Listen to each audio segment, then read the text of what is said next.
Well, what a year it's been for Nigeria's governing party, the All Progressives Congress. 6 governors have joined its fold this year, with the South region completely under its control. And there are reports the party has been working feverishly to secure bloc votes from the South and crucial North-Central regions to cement President Bola Tinubu's win. But as rumors of more defections swell, accusations of a one-party state grow louder. What does a rapidly weakening opposition mean for democracy in Nigeria? And is 2027 more or less a done deal for the All Progressives Congress? Well, joining me now in the studio is the National Secretary of the APC, Senator Ajibola Basiru. Glad to have you. Join me on Prime Time, Senator. Yeah, good evening, Andy. Fine. You're a Nigerian, first and foremost. That's what you are, aside being the National Secretary of the APC. You will have good aspirations for the country, of course, but with what is happening on the political scene, should Nigerians have hope of electing their leaders? Because it's looking like multi-democracy is dying. I don't think so. I think it's just a very odious comment and opinion by those I call internally displaced politicians. IDPs. The truth is that today we have multi-party democracy, even well illustrated by even the spread of the political parties that are in control of various states in Nigeria. First, yes, my party, the APC, has 27 governors. The PDP has 5 governors. APGA has 1. NNPP has 1. And our core party just got, a governor from Osun State. So what other illustration of multi-party democracy that you have? Multi-party democracy does not mean that ruling party should allow itself to be weakened, should become indolent and become complacent, and not to continue to mobilize, organize, and make itself a veritable electoral machinery. If the meaning of multi-party democracy is that the ruling party should allow itself to be reloaded by the opposition, then possibly they may be right. But if multi-party democracy means canvassing your ideas, expressing freedom of association, freedom of information, and of course freedom to organize is what multi-party democracy is about, then definitely Nigeria is a multi-party democracy and waxing stronger. Nigeria has perhaps the largest number of radio and television stations independent in Nigeria. That is freedom of speech. And Nigeria also has about 19 political parties already registered. 5 already got new provisional registration to participate in 2027 election. What else do we talk about multi-party democracy? But if what those people I call IDP politicians mean is that as national secretary and national chairman of our party, as leaders of our party, we should not continue to expand our scope in terms of organizational capability, then we have no apology. There's a Yoruba proverb that says that a cow that has haunch is to the joy of the meat seller. So if we are creating a pan-Nigerian political party, it does not mean that we are muscling anybody. And I must immediately address the erroneous impression, which is rather ridiculous for people to say that the presidency is weaponizing EFCC. There's no such thing like that. I was actually coming to There's that. nothing like that. We are very confident that everybody has right to organize and mobilize. And when we come to analysis, I will get to that later, we have had fair share of loss and winning election. Of course, as the leading political party in Nigeria, the probability that we are going to win the election is much more in favor of the APC. Yeah, okay. You know, why, you've alluded to that a little bit, but let me just help you along that line. Civil society organization, opposition parties, and commentators are saying it should be anti-corruption and not anti-opposition. That is from their perspective, a case of politicization, weaponization of state institutions by the government. Well, the opposition referred to a statement by Senator Adams Oshomole that once a candidate joins the APC, their sins are forgiving. I'm not aware of that, and I would not have wanted to say it publicly, but you know that Governor Yabelo is a prominent member of our party. And is currently, and is currently standing trial before at least 2 courts in Nigeria. Is that victimization? I'm also aware of people who have also served and are in our party that are also being investigated and also facing criminal prosecution. As far as the federal government is concerned, EFCC, ICPC have their own independent role and responsibility. And for those who are crying wolf, the question you ask yourself is this: if you don't have skeleton in your cupboard, nobody should be afraid that anybody will go after you. I've served in this country, 2-term commissioner. I've been a senator. I've never been afraid of expressing my opinion, irrespective of whether I'm APC or not. And quite a number of other people who are also vociferous against the present administration are working free. But so few individuals who have question of public trust being breached when they were in government, they are the ones crying wolf where there's none. So the truth is this: do you have immunity against criminal investigation or criminal prosecution just for the fact that you belong to opposition? We were all of us were in this country when our now president was prosecuted before the Code of Conduct Tribunal to full trial.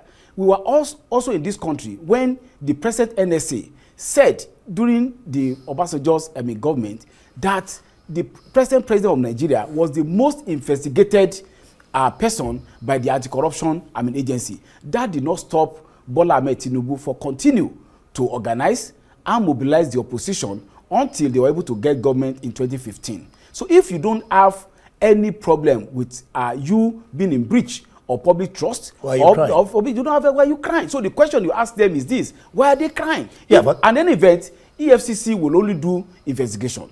Prosecution will be in the hand of the state. Then the judge will be the ultimate arbiter. And under the Nigerian law, there's presumption of innocence until under the Nigerian law. guilty. So all these are just people who have doubtful political credentials. People who have doubtful record when they were in office are the one pardon saying these kind of allegations, and it's business. Looks like you're now doing what they're criticizing the government about. You know the case of the minister who resigned about falsification of his certificate. They're referring to that. And then the case of an earlier minister who resigned, not resigned, you could say had to be made to relinquish her position.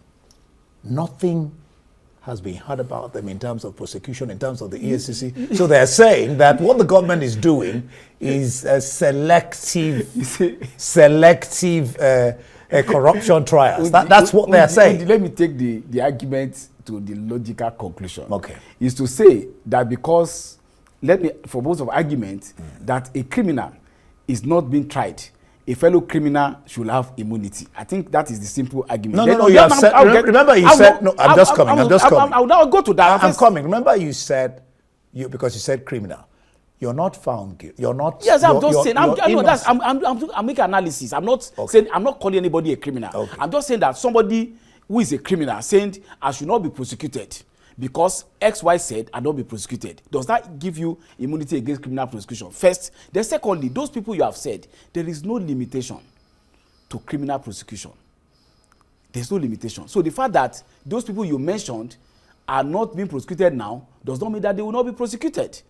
There is no limitation to criminal prosecution. And any event, you are not even know. I'm not privy to whether investigations are still going on.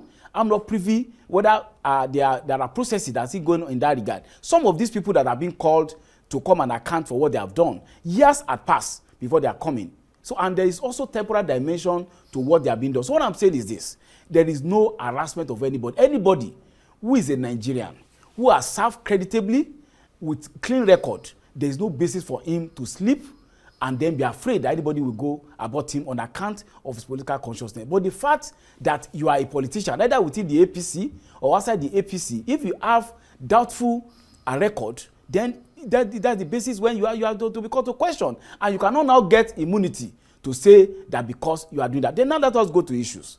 People are harassing and saying some very unpalatable comment about governors who have defected, as if they did not know that under the Nigerian law, a sitting governor has immunity against criminal prosecution. So why would harassment or prosecution be the basis for any governor to join? I'll give you instances and publicly when governors had come forward to say the reasons where they had decided to join the APC.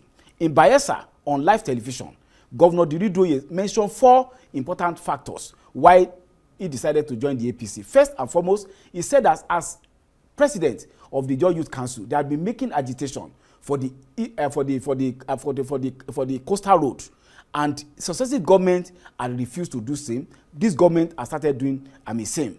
Second, he mentioned that they ordered for turbine for their electrification project in Bayelsa. Notwithstanding that he was then a PDP governor, the President Bola Ahmed Tinubu, waived billions of naira in terms of import duty to enable Bayelsans to have access to light. He mentioned also the Nembe Brass Road. The second phase of it had been mobilized by the president, notwithstanding that it was the. So when you have a governor that is a statesman and is dealing with governors on the basis of allowing the subnational to thrive, any reasonable governor will want to partner with that person. Also, the same thing also with Governor Peter Umba of Enugu State. He made clearly empirical reasons why he had decided to pitch his tent with the APC and support the Renewed Hope agenda of President Tinubu. So rather than engaging in banalism and on outright unfounded reasoning, these people who had opportunity to advance the interests of Nigeria and have failed woefully should just bury their heads in shame because they had outrightly failed Nigerian people. What we have now is a president that is a pan-Nigerian president, sees issues as it affects Nigerians with equal treatment. I'll come back to the question of renewed hope, whether it's really renewed hope for Nigerians. But let's talk about the fact that the president and your party, you are creating a movement to secure block votes from the south. That's a fallacy. Okay, there's nothing like that. We are creating a pan-Nigerian political party, and the strength of the APC is all over Nigeria. So I read the I read the analysis. I did one newspaper, I won't divide them with a mention, came with a banner down yesterday that APC is looking for bulk vote from South and North Central. It is all fertile imagination. Because I was the going truth to is that today the bulwark of support of the APC is outside Nigeria. We have become a pan-Nigerian political party. That to even be saying that we are looking for bulk votes from a particular part of the country is doing injustice to the tremendous work being done by our president and being done by our party leaders and, of course, by the members of our party. So the APC, I said the APC and the president has become like a Jehovah's Witness. We propagate our party and our programs and get membership and acceptance from Nigerians from all walks of life and from all the nooks and crannies. So you're saying that the APC and the president, they're not in any way afraid of the talk that he may not likely get the votes he got from the North because of the fact, the criticism coming from the North. Some of those people that are making criticism of the North, I'm telling you, they can't even win their polling unit. I'll give you, I'm a lawyer, and of course I like talking empirically with evidence. The last set of elections we had was August 16, 2025. In that election, the APC, my political party, the party of Bola Ahmed Tinubu, won all available seats in the North, except one in Kano, which was won by NNPP. Even in that Kano, we won one, NNPP won one. In Adamawa, we were not in government, we won. In Zamfara, we won. In Taraba, we won. So when you want to talk about politics, you don't talk about one diminutive individual coming to say what is not right. Even in his own domain, in Zaria, we won there. We won in Southern Kaduna. So the question is that if you want to say that the Mr. President is not accepted in one part of the country, the barometer for acceptance of the president and political party is election. And elections are not done on pages of newspaper. They are not done in the studio of Arise television. They are not done on Twitter. They are done with the masses there. So on August 16, out of 17 seats on offer, the APC won, 13 or 14 12. in that 12. No, 14, 13. We won 13. We lost one House of Assembly and one senatorial in Anambra. We lost one House of Rep in Oyo State, and we lost one House of Assembly. All right. It's 4 out of, so we won 13. All right, out of the 17 between you and I, it's not a hidden fact that Nigerians are grappling with the worst cost of living crisis in some years. I'm coming. Let me just land, then you can respond. In some years, well, this is at variance with because you talked about renewed hope, yes. The renewed hope mantra of the president. How do you see Nigerians, because we're gradually dovetailing to 2027 elections, how do you see Nigerians responding at the polls as we gradually move? The parameters of the economy are showing that the reform agenda of Mr. President is actually coming to reality. We're talking about Food the pockets inflation, of people yes, there, I'm telling and we're talking about the market out just there. today on the byline of some televisions, I don't know whether it is your television, because I came here from my office, 14.5% is the inflation rate. On the contrary, 34 was it in 2024. So within a period of 1 year, the inflation rate has come down with that particular figure. But is it affecting the pockets of people and the expendable income in the hands of the people? Unless you are saying, you're talking about the macro, we're talking about the macroeconomics. Talking about expendable income. The minimum wage, when Mr. President assumed office, is not the minimum wage today. The fuel cost is not the same today. I'm just telling you. And the naira, I'm also the exchange naira is not the same. I'm sorry, the food prices is not the same as at today. A bag of rice today was not what it was last year. The prices are going down. I don't know whether you go to market. I know that a price of a part of a bag, the uppermost bag of rice in Nigeria today is 60,000. In the corresponding period last year was about 100,000 naira. That means that within 1 year period, the price are going up. Go and price gari, go and price. So the prices are coming down. We don't have any doubts. When Mr. President started the reform policy of removal of first subsidy and fluctuation of naira, that there will be initial challenges. But we thank God today that Nigerians are beginning to see the good side effect of the fact that we are now recalibrating Nigerian economy in a way that production and actual economic activity is the drivers of development. Unlike before, when rentier economy and share patronage is the basis upon which people assess wealth in Nigeria. One of the most important aspects of governance for any government is the protection of lives. Now, with the kidnappings, abductions, general insecurity, I mean, this has become synonymous with the APC government. You can't deny that. I mean, this is President Tinubu. Before President Tinubu, you had President Muhammadu Buhari. Before that time, there was Jonathan Goodluck and Chibok guys too. No, don't forget that. Yeah, I mean, you factor all of them in. I know. It's either the government doesn't know what to do, or is overwhelmed, or is just careless about the plight of Nigerians.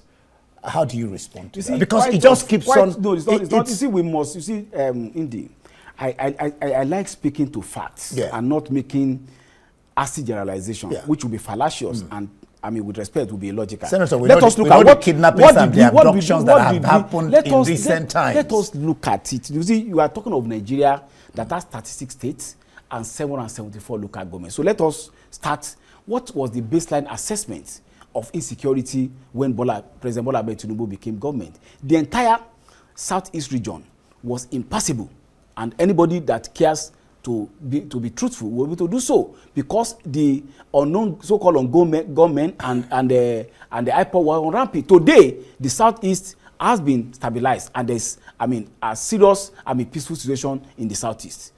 After President Bola Tinubu became God, nobody can take that fact away. During the last NBA conference, I traveled by road. I traveled. That will be in the east. You see, let me tell you, in Anambra State, there will always be pockets of insecurity in any countries. Even in the United States of America, with the sophistication, there will be that. But let us make a jab. Even today, yesterday there were shootings in America.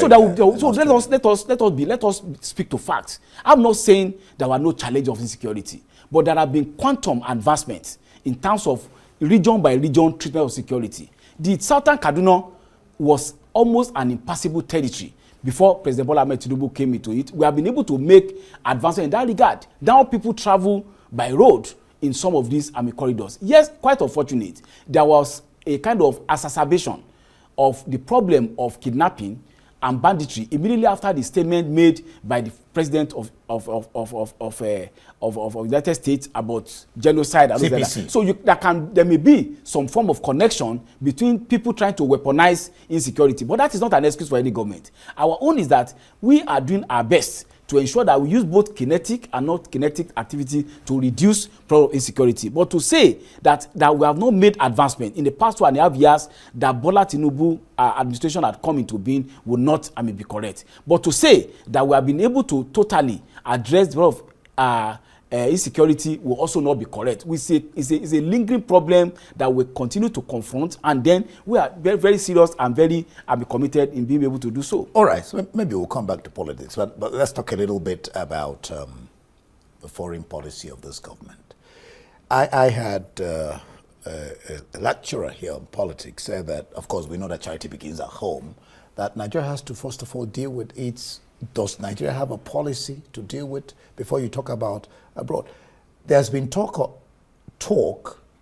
on which plank or authority the president had to deploy Nigerian troops out of the country to get involved in the Benin crisis. Guns are blazing. You are a senator. I mean, once a senator, always a senator. How do you relate? What do you tell people who are asking these questions, especially when we're dealing with our own insecurity here in the country? The president had to go guns are blazing, as it were, to Benin. The question, when we first say that United States of America, as you said, is also facing some internal security problem. But yet, it also, when it's very strategic, also intervene internationally, militarily, in certain circumstances. Secondly, too, ECOWAS were within a particular region. One of the elements of the Treaty of ECOWAS has to do with democracy. And then, when democracy is being threatened, and you have requests, I don't know whether those people who are making those comments, they read the statement from the Nigerian presidency. There were 2 separate distress requests from a sovereign government of Benin, and then you expect us to turn deaf hands so that when the crisis became more endemic, then we'll be able to do so. If there is a major crisis in the world of Benin, how do you envisage that will not spill over to our Nigeria, to our country? So the question is that by going to that place, it's like you are already trying to nip in the bud what may affect ultimately our own country. Then secondly, too, for any society that are a country like ours that put in a strategic advantageous position, you must be able to also be concerned about what happened within your region. Go to the Bay of Pigs incident in Cuba in 1959, when the then USSR want to put a base in Cuba. What was the attitude of the United States? You also don't want within the kilometers to your capital, particularly your economic capital, what can lead to breakdown of law and order. The question you ask those people who are making that reason, we should not politicize issue of Pan-Africanism, which is part of the core policy, foreign policy of our country. We can also not begin to politicize the need to intervene to save democratic governance, particularly where the necessary authorization is made by the government in that regard. The question is, well, the government, the verbal from Talon, but the question now arising is, did the president consult the Defense Council, the NAS, before sending our troops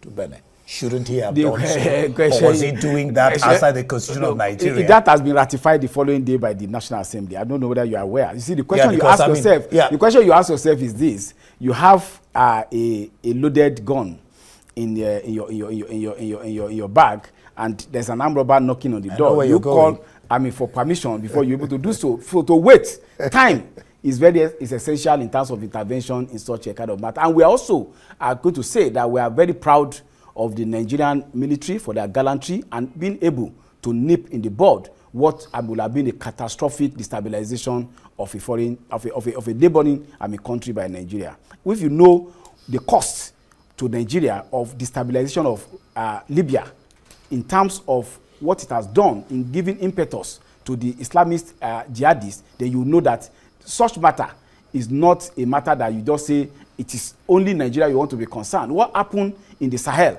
is still affecting us. Yeah. So we now have on our west coast too another problem. I think it would be unreasonable for any president that knows what is that knows what it is to be able to do what is supposed to be done at any point in time to do so. Happily enough, the National Assembly has given the necessary authorization for that very timely intervention. Yeah, because the question was, I mean, after he did it, he could still go back. They call it ratification in law. Ratification, yes, he could still go back to the National Assembly to get. Now, this is key. The legislature is supposed to check the executive. But looks like that ain't happening at all. Why do I say that? Watchers of the political space have criticized the president's ambassadorial lists and the nomination of the immediate past chairman of the electoral body, Mahmoud Yakubu. And they're saying that this might jeopardize the elections. Why? The talk is that it could look like you're getting a pat on the back, a gift for doing a job well. I mean, that's the angle they're looking at it from. And some have gone as far as saying that some names on that list should be resting behind bars and not representing Nigeria. They have no business at all representing Nigeria. What do you make of those comments and even the list? I'll start first and foremost. Those people who are saying some people be resting behind bar were the same people that are saying that there's weaponization of EFCC. Nigerian law is very clear. Everybody is presumed to be innocent on the contrary is proof. And none of those people on the list is even presently facing criminal prosecution. So if in widest imagination of some people, they thought some people behind the bar, maybe in their dream, they are behind the bar. Then secondly too, talking about Professor Mahmoud Yakubu, there's no law, no inhibition to somebody having served his country creditably well, and you find him worthy of being able to do so. I don't know anybody know the profile of Professor Mahmoud even before he joined INEC and the way he has acted, in INEC. And in any event, even under the watch of Professor Mahmoud Yakubu, our political party lost elections. So it's the question of a pat in the back. A pat in the back for what? In the 2023 election, we had fair share of loss and fair share of winning that election. So the question you ask yourself is this: should you be disabled from serving your country in the capacity that you are able to do so because you have served in one capacity or before? I think the answer should be no. Unless there is a law that says that because you have served as INEC chairman, you are disabled from being appointed as an ambassador. And for anybody that looks at the profile of Professor Mahmoud Yakubu, the president should be applauded for giving that appointment. If I were the president today, immediately after, do you think there should be a law to stop immediately after the election? Which election? Election is 2.5 years away. Well, 2.5 years. So you're still in office. So it's not. Then people will talk about the list. You see, I find some of the criticism very amusing. So people said, even people who are even our loyalists, they are saying that some people used to abuse the president. They were used to be against us. Yes. Our God is God that looks for repentance. If somebody and God of forgiveness. And God of forgiveness. So if we are sinners, all of us are, and we are seeking, and He has forgiven us. Then in any event, both of the so why should we forgive others? Both of the criticism are levied against the person that actually appointed the person. So why should I be drinking Panadol over President Bola Tinubu's headache? If you say he doesn't have headache, then if I take Panadol, maybe pushing pressure on my own liver in that regard. So I think part of the prerogative of the president is to make nominations, and part of the duty of the National Assembly is to seek whether they want to confirm or not. And in any event, if the president had made such nomination and the National Assembly felt that those people would not be able to be screened, and it happened during ministerial appointment nominations. Not all the nominees of the president were eventually screened by the National But by the way, what do you make of the charade, as it were, between Adams Oshomole and Ndume, that members of your party trying to, as it were, outpraise? You saw that on video. No, I watch. It's not because of anybody outpraising anybody. When I've been in the National Assembly before, the National Assembly has its own nuances. I can see that Possibly if Senator Ndume was the president, he would not have nominated, that nominee from Delta. But unfortunately, he's not the president. In any event, when I look at the mounting criticisms that he has levied against us as a party and our government, I don't think anybody has. We still meet, we still relate very well. He's still a very good friend. The hallmark of democracy is dissent is part of democracy. Heterogeneity of ideas and position is part of democracy. So we must be able to learn to live against criticism. Just before permanent friends are not permanent. No, even before this session, I told you. I have people. If you criticize me, it's part of the bit to do so. If you praise me, it's part of the bit to do so. But we must be able to make a distinction between sycophantic praise and genuine criticism, and that is the only way we'll be able to move forward as leaders. All right, thank you so much, the National Secretary of the All Progressive Congress, who are riding high with seemingly most people joining your party. I hope they don't explode like some other parties exploded. Senator Ajibola Basiru, thank you for being on Prime Time. Thank you, Indy, for having me here.